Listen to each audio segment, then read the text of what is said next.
Unidad 3. Sistemas reactivos en estado gaseoso.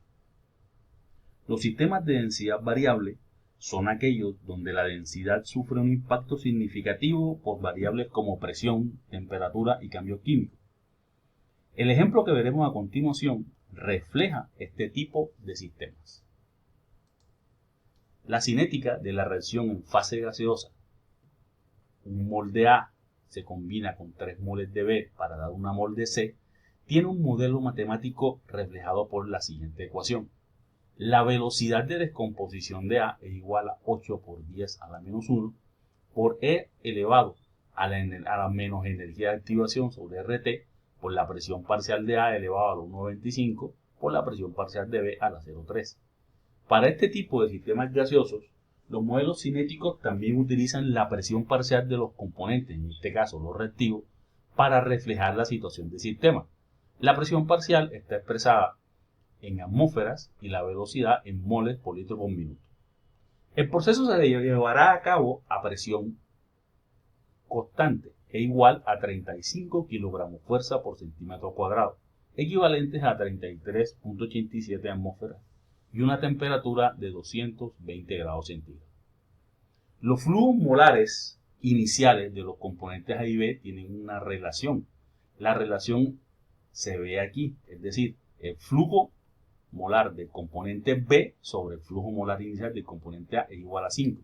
Es decir, el flujo molar de B es 5 veces más grande que el flujo molar de A. El objetivo de producción es de 200 por 10 a la 6 moles en un periodo de 250 días de trabajo con días de trabajo de 24 horas, alcanzando una conversión del 85% del reactivo limitante. La energía de activación de esta reacción es de 10.000 calorías por mol de A reaccionadas. Calcule el volumen de un reactor CCTR para este propósito y teniendo en cuenta el volumen calculado del reactor CCTR, recalcule la temperatura de operación de este reactor para alcanzar una conversión del 99.9%. Primero, veamos los siguientes hechos. Estamos tratando con una reacción irreversible, es decir, no vamos a tener que operar o tratar con equilibrios químicos.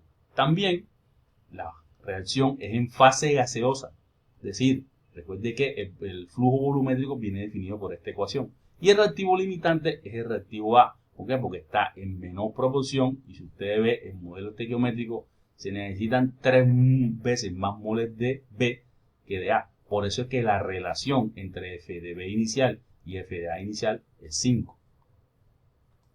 Comencemos entonces haciendo el balance de materia. El balance de materia nos va a dar los flujos de las diferentes especies que entran y salen del reactor. Comencemos entonces por, al entrar del reactor vamos a tener un flujo de A, indistintamente de cuál sea, y también de B, que es 5 veces más grande. Esto viene de la relación, recuerden. C, no hay entrada, así que el flujo total inicial de moles es la suma algebraica de todo, que son 6 veces F sub A0. ¿Qué reacciona? Entonces reacciona lo que entra de A multiplicado por la conversión. ¿Y cuánto reacciona? ¿Cuántas moles reaccionan de B? 3 veces. Se necesitan, por cada mol de A se necesitan 3 moles de B. Entonces por eso es que se utiliza 3 multiplicado por el número de moles que reaccionan de A. C. Por cada mol de A se produce la misma cantidad de C. Por eso es que aquí va la misma cantidad, pero con signo cambiado. Recuerde que tanto A y B, al ser reactivo, esto es una velocidad de consumo, mientras que esta es la velocidad de ¿qué? De creación. Entonces, la suma algebraica, menos 3 por F sub A0 por X sub A. Y a la salida del reactor, ¿qué tenemos? Pues lo que entra menos lo que reacciona es lo que sale. Es decir, F sub A0 menos F sub A0 por X. Esto nos da esta cantidad. Esta es la definición del flujo de A a la salida del reactor, la definición del flujo de B a la salida del reactor, la definición del flujo de C a la salida del reactor, y este es el flujo total de moles después de la reacción, que es la suma algebraica de estos tres términos. Entonces, primero vamos a definir las concentraciones de cada uno de los componentes en ese reactor. En términos generales, la concentración de cualquier componente es el flujo de ese componente sobre su flujo volumétrico. Entonces, para el componente A sería el flujo de A molar, ¿verdad? En este caso, ojo, eso viene ¿de dónde? De el balance de materia. Sobre la definición de ¿qué? La definición del flujo volumétrico. En este caso es la definición para sistemas de densidad variable. Entonces veamos que C sub A es igual a C sub A 0, porque recuerde que F sub A 0 sobre nu sub 0 es C sub A 0 por 1 menos X sobre 1 más epsilon por X. Entonces debemos calcular la concentración inicial de A. Entonces calculemos tanto la concentración inicial de A como la de B. Recuerde que para una mezcla de gas ideal, pues la concentración de cualquier componente es la presión total multiplicado por ¿qué? Por la fracción molar de ese componente sobre RT. Veamos aquí las ecuaciones tanto para A como para B. Calculemos la fracción molar de B y la de A. La fracción molar, recuerde que la fracción molar de B inicial es el flujo inicial de B sobre el flujo total molar. Y para A es análogo. Flujo molar inicial de A sobre el flujo total. Entonces veamos que el flujo inicial de B, ¿cuál es? Pues 5 veces F sub A 0. Y el flujo total molar inicial, 6 F sub A 0. Vemos aquí que la fracción molar inicial de B es 5 sextos y la fracción inicial de A es 1 sexto. Vamos a obtener ahora el valor de F sub A 0. ¿De dónde lo obtenemos? Del balance de materia. Recuerde que primero el flujo molar de C es el flujo molar de producto. Ese dato lo tenemos. Entonces, ¿tomamos qué? Tomamos el valor 2 por 10 a la 8 moles y lo vamos a pasar a moles por minuto. Simplemente con los factores de conversión. Ya los factores de conversión que nos convengan, lo pasamos a ¿qué? A moles por minuto. Entonces, teniendo ya F sub C y teniendo la conversión, podemos calcular el valor de F sub A 0, que en este caso es 653,6 moles por minuto. Entonces, ya teniendo aquí ese valor, también calculamos C sub A 0, la presión total en atmósferas, su fracción molar y R por T. Recuerde que R debe estar en las unidades adecuadas, en este caso atmósferas, litros, mol, Kelvin y la temperatura en Kelvin. Entonces, ya tenemos aquí la concentración inicial del componente A. Entonces vamos ahora a tomar esta información y nos vamos a reemplazarla en el modelo cinético. Como nosotros asumimos que esta mezcla se comporta como un gas ideal, la presión parcial de cada uno de los componentes la podemos reescribir como la concentración de ese componente por R por T. Entonces vamos a hacer eso. Entonces en vez de poner la presión parcial de A, ponemos R por T por la concentración de A a la 1,25 y R por T por la concentración de B a la 0,3.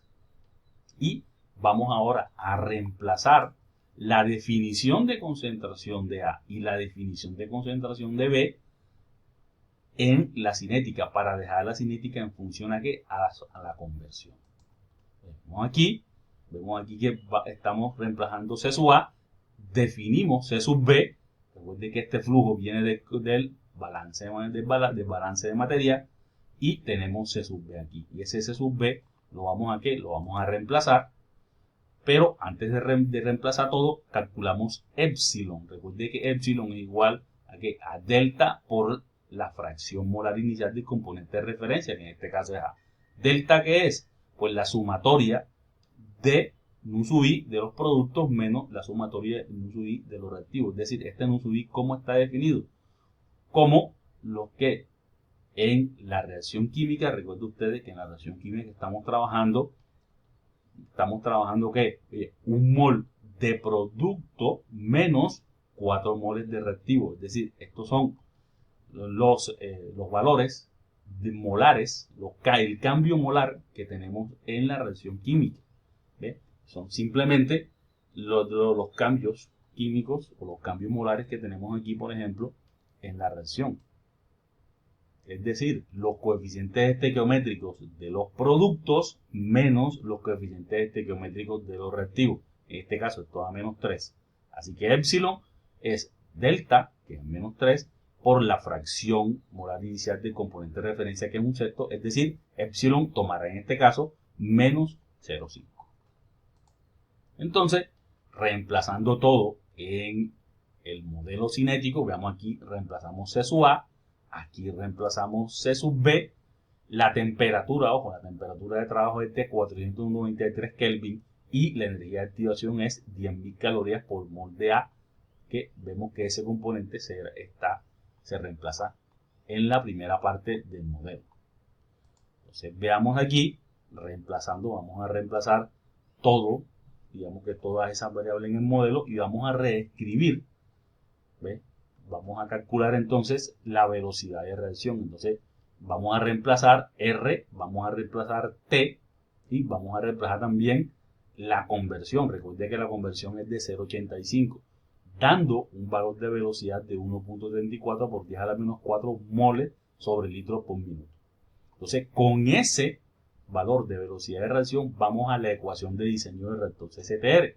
Vemos F sub a 0, C53,59 por la conversión de 0,85 sobre la velocidad de reacción. Eso nos da que el reactor diseñado para este propósito tiene un volumen de 4,14 por 10 a la 6 litros. Vamos a la segunda parte.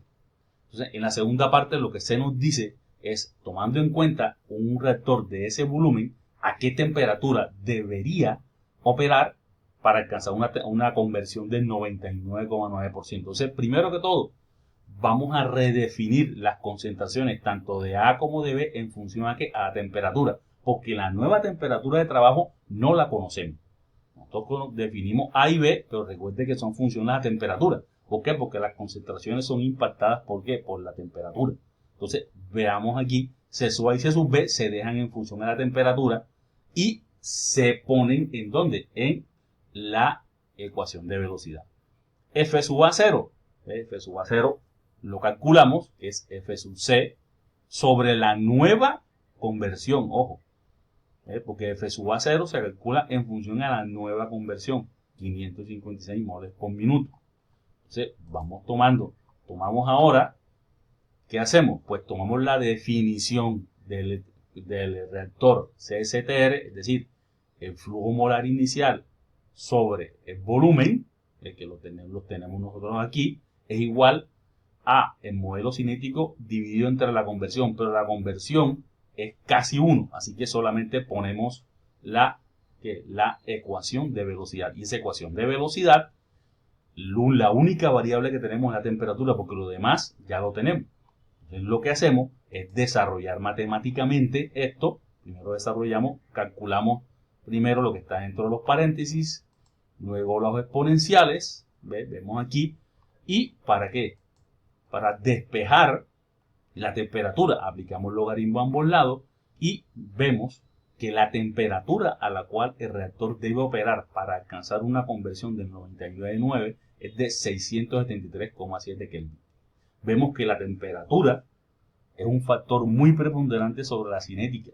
Recuerden que la cinética anterior operaba a una conversión del 85% y a una temperatura de 220. Es decir, si vamos de 220 a 673, eso impactará mucho en la velocidad de reacción. Por eso es que la conversión es mucho más alta, pasa del 85 al 99,9%.